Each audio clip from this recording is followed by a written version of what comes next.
Assalamu alaikum. So I just finished a couple more stories and looked into more prophets, and this video is about after Prophet Musa and before Prophet Isa, and more prophets before that, but it's mostly about the conquest of Jerusalem. Well, the first one. And that started off, obviously Prophet Musa and Prophet Harun didn't get to witness the conquest of Jerusalem. I think there could be mixed opinions about it, but Prophet Harun alayhi salam died, and then Prophet Musa alayhi salam died. But the reason why Prophet Musa slapped or punched the angel of death was because he didn't want to go yet, because, well, he wasn't ready to die because he wanted to witness the conquest of Jerusalem, but he didn't get to experience that.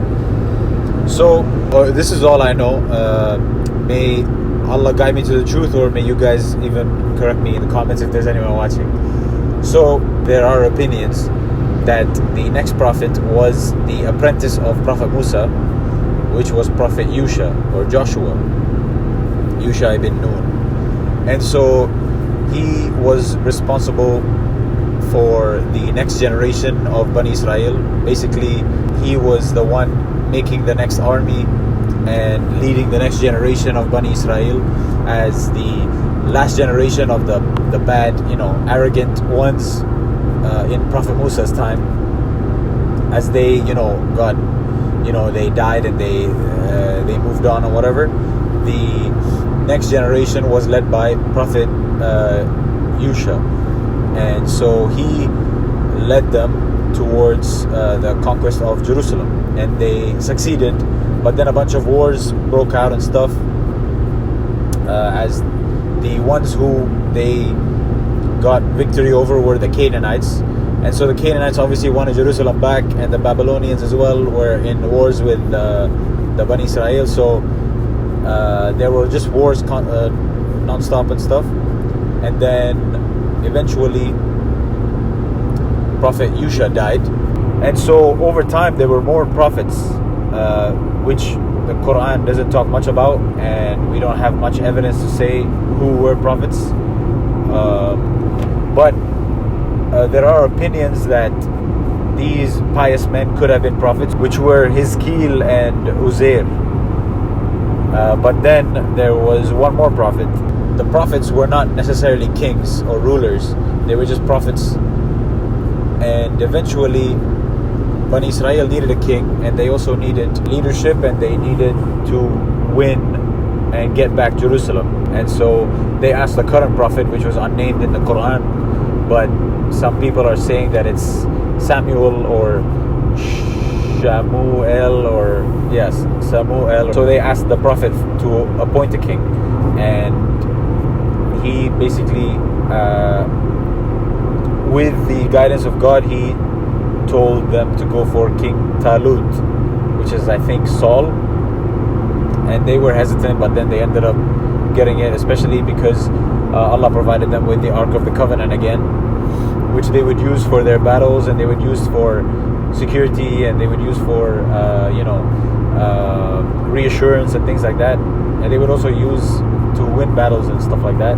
So Allah assured them that they have to follow Talut. So Talut gave them a test to see if they were true obeyers, and he told them not to drink from a river, which a majority of them did. So he then ended up rejecting all the wrongdoers or the disobeyers who drank from the river, and only like a small portion of them, or a third of them, remained. And then that led them to the next battle against the Canaanites, which had Galut or Goliath. And so Talut and his very less men went in there with the belief in God, and they were going to face them off. And so for the first one-on-one showdown, he asked who wants to go face Goliath, and then David came up. And so David obviously ended up winning by shooting a slingshot at him. And this was the first time I actually heard this story. I didn't know how that would go, and I didn't know how that actually went, before looking into the story. Subhanallah. So that's how that went. And then he ended up being the next prophet and the king. And David was the first prophet who was a king. And he was also a judge. And what lessons we could get from David's story is how when you're given all these powers and you're given everything by God, you should still continue to be worshipping in Him and not decrease your worship just because you have more matters to adhere to, like leading a kingdom, or like if you're running a business, or if you're a prophet, meaning if you are if you're an engineer, or stuff like that. If you have jobs and stuff like that, you should always continue to be a good worshipper, and that should not decrease you of your iman and your worship to God. As also David was known to be a awwab, so he would always be engaged in voluntary acts of worship, and that's how you know that he was always doing the voluntary fast, which was every second day, and he would always be praying every night. And that's while he's a king and he's a prophet. So subhanallah, we got to learn those things from him. And also what we could learn is what he went through, which was his test, and that is in him being a judge, as he was approached by two angels, which he didn't know were two angels, to judge between the two. And one had 99 sheep and one had one sheep, and the 99 sheep, having one, wanted the remaining one sheep from the other guy. And he said that was oppression, to take everything that the one guy owns, and that was his answer. And then the angels disappeared, and God told him, how can you give such a judgment without hearing the other side? And that's a lesson for us to learn on how we should be making decisions, or how we can be judges, as you should always hear both sides of a story. So that was something I wanted to say. And so the next story was Sulaiman. We have Prophet Sulaiman, who was the son of Prophet Dawud, and he was also a good judge, as he would help his dad judge people, and he was shown to be very wise. Both him and his dad were gifted with knowledge and wisdom. And Sulaiman was also given a lot of wealth, and he was basically given everything, especially after his two tests. And his tests were basically around the idea of seeing if he would continue to have remembrance of Allah and continue to worship Allah after being given everything. And after succeeding, he was given the powers of being able to control wind and control jinn, and he was also able to communicate with birds, and he was also able to hear an ant in one story. So he was maybe able to hear or communicate with animals as well. So after Sulaiman was tested, he asked Allah for the most and greatest wealth and power, and he asked for it not to be given, or not that much to be given to anyone else. And that is also to say that he knew anyone else would abuse it, whereas he wouldn't. And he would also continue to have the remembrance of Allah and he made sure to keep worshipping Allah with the amount of wealth and power he was asking from Allah. And Prophet Sulaiman is a lesson on how we can be good leaders, and we can have so many things as well, just like Prophet Dawud. We can have so many things, but we should still be awabs, we should still be good worshippers, and also we should not abuse the power, as Prophet Sulaiman was not someone to act very superior, and he was a humble guy, and he also treated his soldiers and he treated everyone under him equally, and he didn't show any kind of arrogance or anything towards the people under him. And another thing was, Prophet Sulaiman also had a council which included jinn, it included other men, it included animals, and he would seek advice from them. And that shows how good of a leader he was, as a leader would not have shura, they wouldn't have much counseling, or they wouldn't even have a council, So that shows that he was able to delegate or be able to consult, and that shows he was open to advice from other people and other beings. And there are many instances in the Quran that Allah tells us to consult and accept other people's opinions and advice and not reject them for and turning away from people's advice for no reason. And verses in the Quran, like in Surah Ashura chapter 42 verse 38, or Surah Al-Imran chapter 3 verse 159, shows that everyone should always be consulting and be able to talk with people and get advice from them. Another thing we can learn from Prophet Sulaiman's story is how amazing the animals are, because the fact that the ant was telling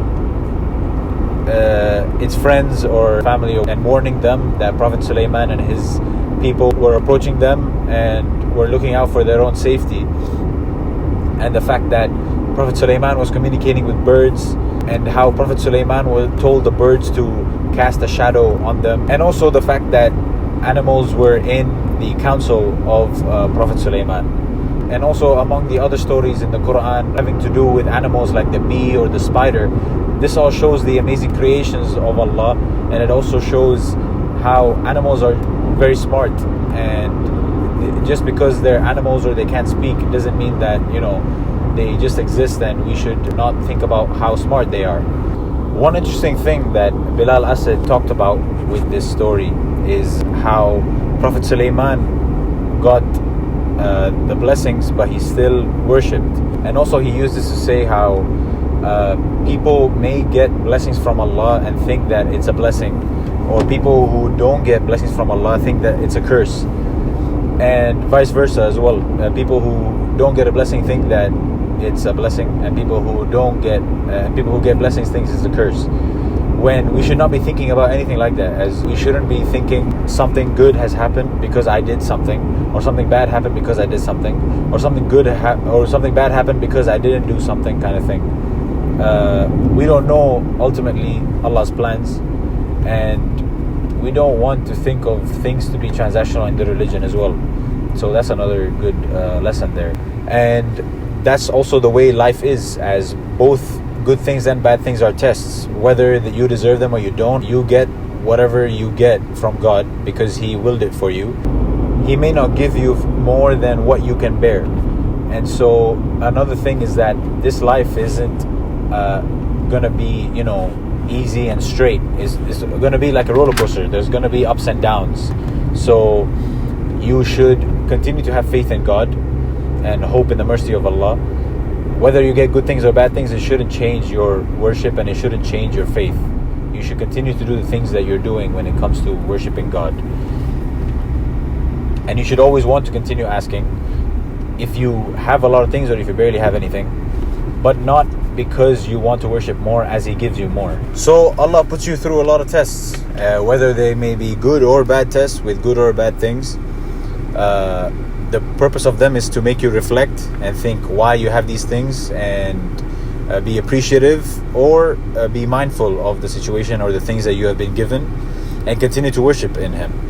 And the most important thing is you shouldn't be arrogant. So you should continue to worship and not be arrogant to the fact that you don't deserve these things and someone else deserves it instead, that kind of a thing, So you should always be mindful of those things. And we know from all the stories and the lessons in the Quran and Sunnah is that it's very bad for you to be full of pride and arrogance. And Bilal Asad talks about a hadith from Nawawi, where it says that jealous and envy in other people's blessings is haram, except for two scenarios. One is when they have worldly possessions that are, like wealth and things like that, where they may donate and do charity work and things like that. And the other is knowledge. So being jealous of these two things, as long as you don't wish harm on them and you pray to God for Him to bless the things that they have, and you want it for yourself as well as him or her, and you don't wish for their things to be taken away, then those are allowed, And so this is just for the betterment, for your self-improvement, but also it's for you to have a goal, but it's not for you cursing or wishing God to, take it away from them, kind of thing. So yeah, may Allah allow us to have this kind of jealousy and not make it harmful, and protect us from having the bad kind of jealousy. So yeah, that's all I wanted to say. That brings the end to the story of Prophet Sulaiman and Dawud. and the other prophets that came in between, which were not that named. But yeah, that's the end of Bani Israel's chapter, I think. No, it's not. The next ones will still be that. But I know that the big one is to come, Prophet Isa. And very excited to learn about that, as I want to also get into comparative religion, inshallah. So yeah, very excited. And inshallah, may Allah make it easier for me to learn all these things. And definitely there's a long road for Islam and Prophet Muhammad. So yeah, inshallah. Anything wrong that I may have said, again, let me know if anyone's watching. Otherwise, may Allah guide me to the truth. Assalamu alaikum wa rahmatullahi wa barakatuh.